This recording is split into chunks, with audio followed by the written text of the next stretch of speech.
Assalamualaikum warahmatullahi wabarakatuh. Perkenalkan, nama saya Nur Hafizatul Rahma dengan NIM 21221121. Baiklah, di sini saya akan membacakan PowerPoint saya, yaitu untuk memenuhi tugas mata kuliah Pancasila. Oke, di sini saya akan membahas tentang Pancasila sebagai pengembangan ilmu pengetahuan.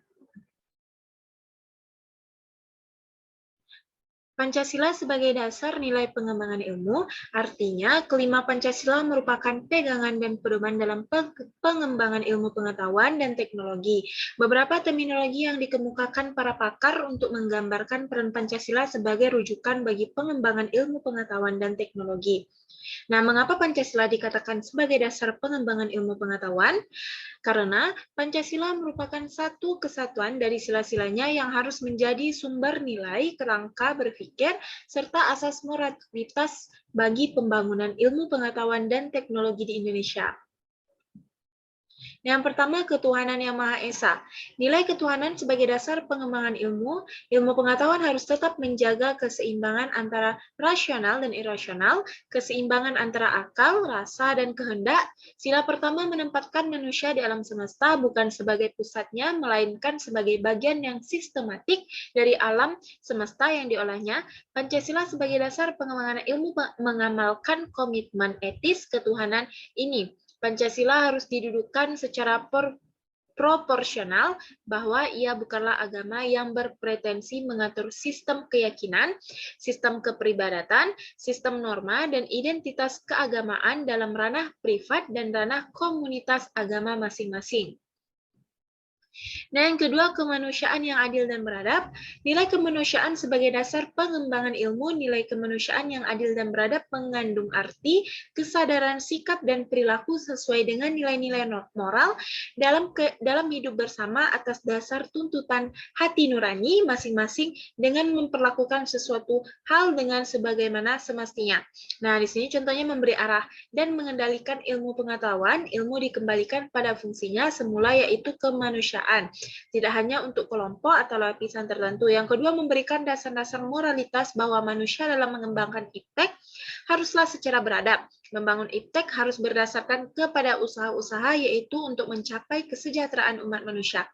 Yang ketiga, ilmu pengetahuan dan teknologi harus diabadikan untuk peningkatan harkat dan martabat manusia, bukan menjadikan manusia sebagai makhluk yang angkuh dan sombong akibat memiliki ilmu pengetahuan.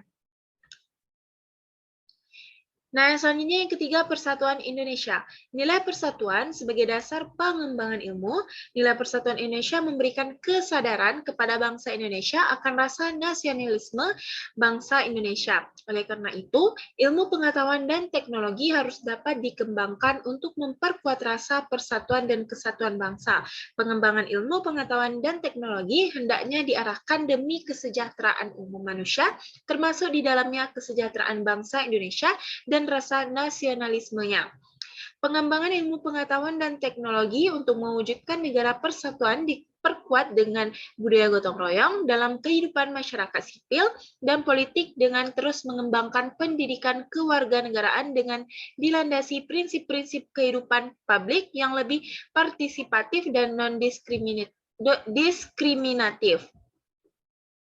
Dan selanjutnya yang keempat, kerakyatan yang dipimpin oleh hikmah kebijaksanaan dalam permusyawaratan perwakilan. Nilai kerakyatan sebagai dasar nilai pengembangan ilmu, nilai kerakyatan mendasari pengembangan ilmu pengetahuan dan secara demokratis. Yang artinya, setiap ilmuwan haruslah memiliki kebebasan untuk mengembangkan ilmu pengetahuan, tetapi juga harus saling menghormati dan menghargai kebebasan orang lain. Ilmu pengetahuan yang telah teruji, kebenarannya harus dapat dipersembahkan untuk kepentingan masyarakat. Nilai kerakyatan juga mensyaratkan adanya wawasan ilmu, pengetahuan, dan teknologi yang mendalam yang mengatasi ruang dan waktu tentang materi yang dimusyawarahkan. Nah, yang kelima yaitu keadilan sosial bagi seluruh rakyat Indonesia. Nah, nilai keadilan sebagai dasar nilai pengembangan ilmu. Berdasarkan nilai keadilan, pengembangan ilmu pengetahuan dan teknologi harus menjadi keseimbangan dan keadilan dalam kehidupan manusia, yaitu keseimbangan dan keadilan dalam hubungan antara manusia dengan sesamanya, manusia dengan penciptanya, dan manusia dengan lingkungan di mana mereka berada. Nah, pengembangan ilmu pengetahuan yang berkeadilan harus dapat teraktualisasi dalam pengelolaan kekayaan alam sebagai milik bersama bangsa Indonesia untuk kemakmuran rakyat. Nah, di sini pentingnya Pancasila sebagai dasar nilai pengembangan ilmu. Seiring dengan kemajuan iptek, nilai yang berkembang dalam kehidupan bangsa Indonesia menimbulkan perubahan dalam cara pandang manusia tentang kehidupan. Hal ini membutuhkan renungan dan refleksi yang mendalam agar bangsa Indonesia tidak terjerumus ke dalam penentuan keputusan nilai yang tidak sesuai dengan kepribadian bangsa. Nah, dampak negatif yang ditimbulkan oleh perkembangan iptek yang didominasi negara-negara barat dengan politik global ikut mengancam nilai-nilai khas dalam kehidupan bangsa Indonesia seperti spiritualitas, gotong royong, solidaritas, musyawarah, dan cita rasa keadilan. Oleh karena itu, diperlukan orientasi yang jelas untuk menyaring dan menangkal pengaruh nilai-nilai global yang tidak sesuai dengan nilai-nilai kepribadian bangsa Indonesia. Nah, di sini kesimpulannya, Pancasila merupakan satu kesatuan dari sila-silanya, harus merupakan sumber nilai, kerangka berpikir, serta asas moralitas bagi pembangunan ilmu, pengetahuan, dan teknologi di Indonesia. Nah, pengembangan ilmu dan teknologi yang menyangkut manusia haruslah selalu menghormati martabat manusia, haruslah meningkatkan kualitas hidup manusia, baik sekarang maupun di masa depan, membantu pemekaran komunitas manusia, baik lokal, nasional, maupun global, harus terbuka untuk masyarakat lebih yang memilih dampak langsung kepada kondisi hidup masyarakat. Ilmu dan teknologi hendaknya membantu penciptaan masyarakat yang semakin lebih adil.